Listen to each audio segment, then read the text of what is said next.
حالات کے لحاظ سے تبدیل ہوتی رہتی ہے. شکریہ حامد صاحب. السلام علیکم. ہیلو جی السلام علیکم. السلام علیکم سر. سر میرے دو سوال ہیں. جی سر میرا پہلا سوال ہے گڈ اور ایول کے کانسیپٹ کے بارے میں. جی جی سر میرا خیال ہے کہ کوئی عمل بذات خود اچھا یا برا نہیں ہوتا بلکہ اس کا کانٹیکسٹ اسے اچھا یا برا بناتا ہے. فار انسٹنس کسی شخص کی ناحق جان لینے والے کو ہم قاتل کہیں گے لیکن اسی قاتل کو اگر ہم پھانسی کے پانے تک لے کے جائیں تو اسے ہم انصاف کہیں گے. جی اکثر ہوتا یہ ہے کہ ہم اس کانٹیکسٹ کے لیے جنرلی ریلائی کرتے ہیں ریلیجن کی کسی بھی ڈیفینیشنز کے اوپر. حالانکہ سے میرا خیال میں اٹ وڈ بی بیسٹ اگر ہم ایک یونیورسل ڈیفینیشن کو فالو کریں اور وہ سمپلی یہ ہو کہ ہر وہ چیز جو سوسائٹی کی بقا کے لیے تھریٹنگ ہے وہ غلط ہے اور ہر وہ چیز سوسائٹی کی بقا کے لیے تھریٹنگ نہیں ہے وہ صحیح ہے. That's it. I mean I think اس سے ہمارا مسئلہ بھی حل ہو جائے گا اور ہماری ڈیفینیشنز بھی یونیورسل ہو جائیں گی. سر پہلی بات تو یہ ہے. سیکنڈ سر میرا یہ خیال ہے کہ ہم نے اپنے ریلیجیس فگرز ہیں جس میں محمد بھی ہیں کرائسٹ بھی ہیں موسیٰ بھی ہیں ان کو اور ان کی لائی گئی کتابوں کو ہم نے بہت out of proportion blow out کر دیا ہے. لیکن سر اگر آپ تاریخ کا مطالعہ کریں تو اس دنیا میں بے شمار ایسے عظیم لوگ گزرے ہیں جنہوں نے بہت ہی امینس کنٹریبیوشن کی ہے ہیومن ریس کے لیے.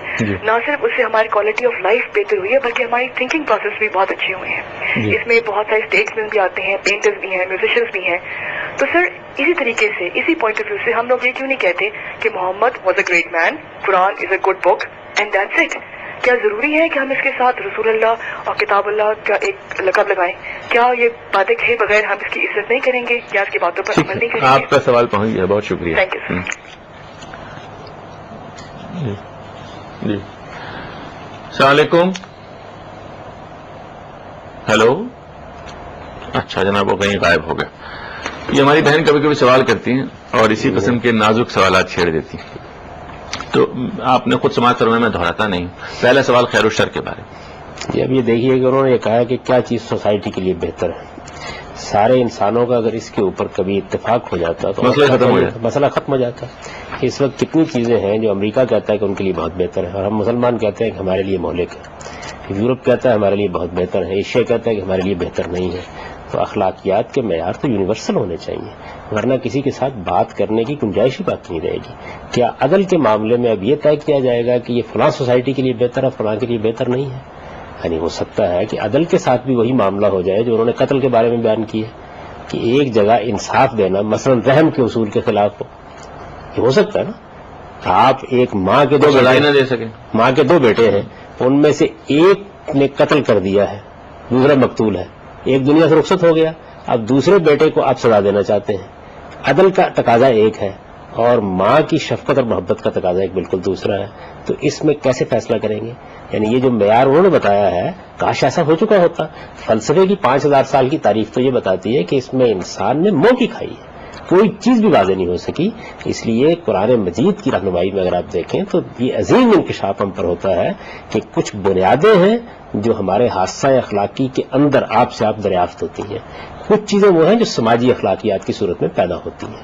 تو جو دوسری چیز ہے وہ تبدیل بھی ہوتی رہتی ہے اس میں تغیرات بھی آتے رہتے ہیں اور وہ چیزیں ہیں کہ جو سوسائٹی کے لحاظ سے ہم بعض اوقات تبدیل کر کے ان کو اختیار بھی کرتے رہتے ہیں. بادشاہوں کے ساتھ کیسی محبت تھی انسانوں کو کس طریقے سے ایک بچہ 2 سال کا 4 سال کا ہوتا تھا اس کو بھی تخت پر بٹھا کر وزیر اعظم حکومت کرتا تھا اس کے نام پہ حکومت کرتا تھا.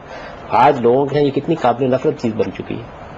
تو انسانی معاملات کے اندر یہ تغیرات آتے رہتے ہیں لیکن وہ بنیادی چیزیں مثال کے طور پر یہ بات کہ عدل ہونا چاہیے سچائی ہونی چاہیے دیانت ہونی چاہیے یہ انسانیت کا شرف ہے. اگر ان اخلاقی اصولوں کو بھی ہم نے سوسائٹی کے حوالے کر دیا تو پھر تو اس کے بعد پوری انسانیت کے اوپر ایک تباہ کن دور آ جائے گا. یعنی اس کا مطلب یہ ہوگا کہ جس کو دنیا کے اندر اقتدار حاصل ہوگا جس کے پاس دنیا کی حکومت ہوگی وہ پھر تمام اخلاقی اصولوں کو سوسائٹی کے لحاظ سے طے کرے گا اور سوسائٹی اس کے نزدیک اپنی سوسائٹی ہوگی. ضروری نہیں کہ ہماری ہو. ممکن ہے یہ فلسفہ ہی وجود میں آ جائے کہ جو ترقی یافتہ قومیں ہیں وہ اپنے آپ کو انسانیت کا شرف کہیں اور باقی قوموں کہیں یہ ارتقاء کی کسی پچھلی منزل پر کھڑی ہے جس طرح جانوروں کو مارنا جائز ہے ان کو ہی مار دینا جائز ہے. اخلاقی اصول ہیں صرف جن کی ابدیت جن کی عالمگیریت کے اوپر انسانیت قائم ہے. تو ہماری یہ بہن جو چیز تجویز کر رہے ہیں اس سے عالمگیر اصول کہاں بنیں گے؟ عالمگیر اصول تو اس کو بنے ہوئے ہیں. اس وقت بھی بدترین حالات میں بھی اور پرانے زمانے میں بھی ہم عدل کا لفظ بولتے ہیں ہم دیانت کا لفظ بولتے ہیں، ہم سچائی کا لفظ بولتے ہیں، تو اس سے ایک مفہوم کمیونیکیٹ ہوتا ہے.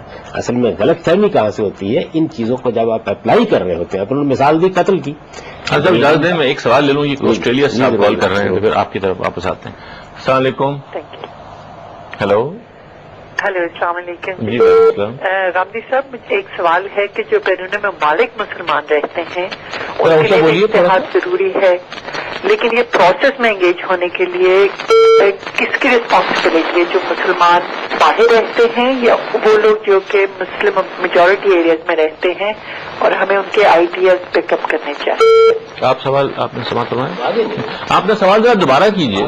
دوہرا دیں. اچھا، میرا سوال بیسکلی یہ ہے کہ اجتہاد تو سب مسلمانوں کے لیے ضروری ہے، ٹھیک ہے، لیکن جو مسلمان بیرون ممالک میں رہتے ہیں وہ کیسے اجتہاد میں انگیج ہوں؟ کیا یہ کریں کہ وہ جہاں پہ رہتے ہیں وہاں پہ جو مسلمان ہیں وہ مل کر اجتہاد کریں، یا دوسرا پروسیس یہ ہے کہ جو مسلم ممالک میں جو اجتہاد ہو رہا ہے وہاں سے آئیڈیاز پک کریں اور اسے امپلیمنٹ کریں؟ کون سا روٹ ہے جو کہ ہمیں لینا چاہیے؟